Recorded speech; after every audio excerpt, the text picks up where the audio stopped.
In the next video that I'm going to show you, we're going to look a little bit more at, well, why is the Electoral College such a big debate?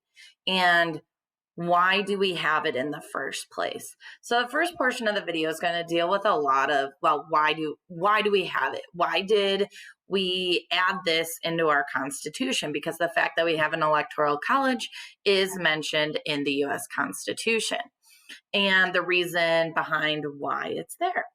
The second part of the video is going to focus more on should we keep the Electoral College? And because it is something that is continuously debated, both and in realistically, and should we keep it, should we not? And is it possible even to revamp our Electoral College, or is that a better possibility? Okay, so follow along with this. And again, there will be a quiz and some questions after this video. District. So at this point, you might be thinking, who are these electors? Can I be one? Well, they're usually chosen by each presidential candidate's political party and are often higher-ups, like big-time Democrats or Republicans. Bill Clinton was an elector for the Democratic Party in New York for the 2016 election. They just can't currently be in office. So since I'm not rubbing shoulders with any of these people, I probably won't be an elector anytime soon. Darn. Okay, so that's the Electoral College in a nutshell. But why do we have it? Well, way back when the United States was... Okay, so the first part of what they talked about, I forgot that part was in there, was who are these electors? And, how do you get to be one? So kind of a little bit more of who are they? Becoming the United States, the Founding Fathers met in Philadelphia at the Constitutional Convention in 1787 to figure out the major laws for how this whole government was going to run. And out of that came the Constitution. As with most things in politics, there was a lot of fighting, and one of the most hotly contested topics was how we elect our president. I mean, when our founding fathers were hashing this all out, they didn't really have any good examples for this type of thing. They were basically just trying to avoid being an oppressive, corrupt monarchy. So, on the one hand... So, a good spot to stop there of why did they come up with this? Overall, the big ordeal was want to be a democracy. We want to have a say. We do not want a king. Okay, because that's what, and we'll learn about this in our next unit or two, was that they didn't want another king like they just had gotten rid of from England. So why have an electoral college? So they're coming up with a system here that no one really has, because most all other countries in the world have a monarchy at the time. So we're going to create something that's called an electoral college. The United States Constitution is the longest serving government document for any country in the world currently. Okay, so it's been around for a really long time. In reality, it's not all that long, but in the scheme of time, but it is the longest serving constitution. And a lot of countries since then have mimicked our constitution for different ideas of how a government should be set up. However, there is one thing no other country has copied us on, and that is the Electoral College. So here's the debate at the Constitutional Convention. And you had the Federalists, who thought Congress should elect the president. And then on the other, you had those who thought the president should be elected by popular vote. But both were a little problematic. First, if Congress elected the president, then Congress would have way too much power, and things could get corrupt real fast. But if it was left up purely to popular vote, then there was fear about what could happen, considering there was a lot of people that couldn't read, write, and were just generally uneducated. I mean, if you think Wi-Fi is bad now, imagine getting your news from somebody on a horse. So the Electoral College was their big compromise. The idea here was that electors were a lot more informed about the issues than most citizens, and therefore could protect our best interests if we accidentally voted for a crazy person. Of course, back when the framers were thinking about the best interests of the country, they weren't thinking about people like me. They were really only concerned about the best interest of property-owning white men, literally the exact opposite of your host here. So that's who they allowed to vote.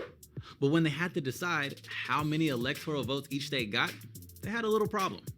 Slavery.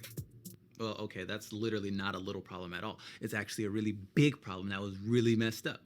But you see, if they counted slaves in their population counts when divvying up electoral votes, then the South would get way too much representation. So that's how the old 3/5 compromise came about, where slaves were counted as 3/5 of a person. Let me say that. Yes, slaves were counted as 3/5 of a person.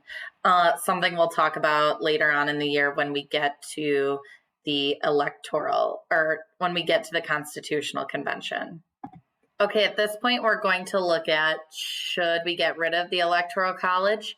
Should we keep it, or how can we fix it? A lot of people that argue that it's time to abolish ye old electoral college. It's outdated and doesn't accurately represent the voice of the people. I mean, there's been 5 times in history where the dude who became president lost the popular vote. 2 in the last 20 years. Plus, aren't we all a little more informed now? Do we really need electors anymore? It's the reason why people say votes in more populated states count less. Like, check the math here. California gets 55 electoral. Okay, the party's going into now is that we should get rid of the Electoral College. Votes for 37.3 million people.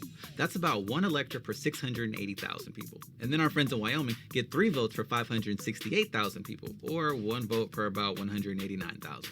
So you can see. Okay, so here's one of the big arguments as to why we should get rid of it. That one person's vote in those less populated states like Wyoming it has such a higher value than someone, let's say, living in California. Because you can see right there the disparity between what one electoral vote, how many people that represents. See why people say a vote in Wyoming counts more than a vote in California. And keep in mind, 1 in 8 people that live in the US live in California. So that's probably why it takes me 2 hours to go 20 minutes to get home. People also argue that the Electoral College gives way too much power to people who live in swing states. Now, these are states where either candidate has a chance at winning the vote. See, okay, so another vocab term that we should learn and know a little bit more about, because as you see from this picture, Wisconsin is filled in. It is known as a swing state. And no, it has nothing to do with like playground equipment. It means that in those states that are colored purple there, they tend to sometimes go back and forth between voting consistently Republican or voting consistently Democrat. So who their electoral votes are going to be cast for changes, and it changes regularly enough for them to be called a swing state. in recent decades, some states are pretty much guaranteed to go with a certain political party. Like California and Massachusetts almost always vote Democrat, whereas Republicans can count on winning Texas and South Carolina. But states like Ohio, Florida, Pennsylvania, and North Carolina can swing either way. That's why we call them swing states. So candidates often focus on trying to appeal to these voters the most. And then there's the argument, which is probably why we see so many political ads right now on TV, that the Electoral College makes it harder for third-party candidates to win. I mean, think about it. In order to win any electoral votes, with the exception of Maine and Nebraska, you have to win over the popular vote of a whole state. In 1992, Ross Perot ran for president as a third-party candidate. Now, that was probably a little bit before y'all's time, and quite frankly, mine too, but he was a pretty big deal. He ended up being one of the most successful third-party candidates, winning 19% of the popular vote, but he didn't get a single electoral vote. If we didn't have the Electoral College, it'd be a lot easier for third-party candidates to challenge the two-party system. Okay, so you might be thinking, I'm sold. Let's get rid of this Electoral College thing.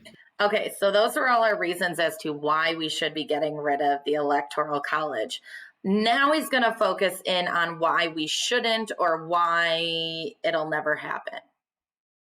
What's the problem? Well, for starters, if you just pay attention to popular votes, then the presidential candidates will pretty much just ignore rural America and the smaller states and the issues that matter to them.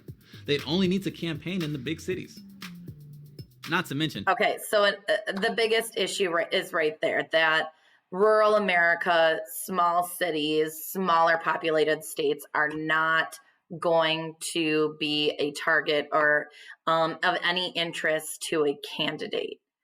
I guess, however, on the flip side of that, some of those states that are notoriously always go a certain direction, red or blue, whether that's like California or Texas, there's not a lot of campaigning done in those states. So sometimes those people also feel like they're left out of the equation when it comes to feeling important and that their vote matters. Abolishing the Electoral College will be insanely hard to do. It would require a constitutional amendment. That means a 2/3 majority in Congress and 3/4 state approval. And it's not like this has never happened before. I believe I just looked this up not too long ago. I'm going to double check it and I'll put it in the Nearpod also. But it's this exact thing of getting rid of the Electoral College has been suggested over 700 times in Congress, and it has never made it past Congress to go for state approval to add an amendment to our Constitution. When's the last time people in Washington agreed on anything that much? So to get around this fork in the road, some states have signed on to something called the National Popular Vote Interstate Compact. That is a very, very long name. This is basically a pact where states pass a law that says their electors have to vote according to the outcome of the national popular vote. But it only happens when enough states have signed it to make it to 270 votes. So far, 15 states and DC have passed it, so we're up to 196 electoral votes. And most people aren't holding their breath that we'll get to 270 anytime soon. Since most Republicans have benefited from this system over the last 20 years, states that lean red aren't too excited to join. And even if it does hit 270, the constitutionality of this thing will likely be challenged in court for years. A third option is that states split their electoral votes, kind of like how Nebraska and Maine do it. How it works in those states is that whoever wins the state's overall popular vote gets 2 electors, and then the popular winner of each congressional district gets 1 electoral vote. But according to an analysis by Fair Vote, this method would mean it's more likely someone will win the presidency without winning the popular vote. So, for example, back in 2012, if we counted votes this way, Mitt Romney would have been our president, even though he had 5 million fewer votes than Barack Obama. So, America. We find ourselves... Okay, so there we have some pros, some cons, how we could keep the Electoral College, tweak it a little bit, to have it still work. Again, there may still be some problems with that as well. In quite the pickle. This conundrum brings up some big philosophical questions about what it means for America to be a democracy. How do we balance whose voice is heard in a huge, diverse country like ours? Is it a problem that sometimes we elect presidents who lose the popular vote? Do you think the Electoral College is working how it's intended? Or is it time for a change? Let us know in the comments below. Okay, so that's the big idea of what you're going to need to be thinking about. Should we keep the Electoral College, or is it time for it to be gone away with? And is it actually representing the people of this country?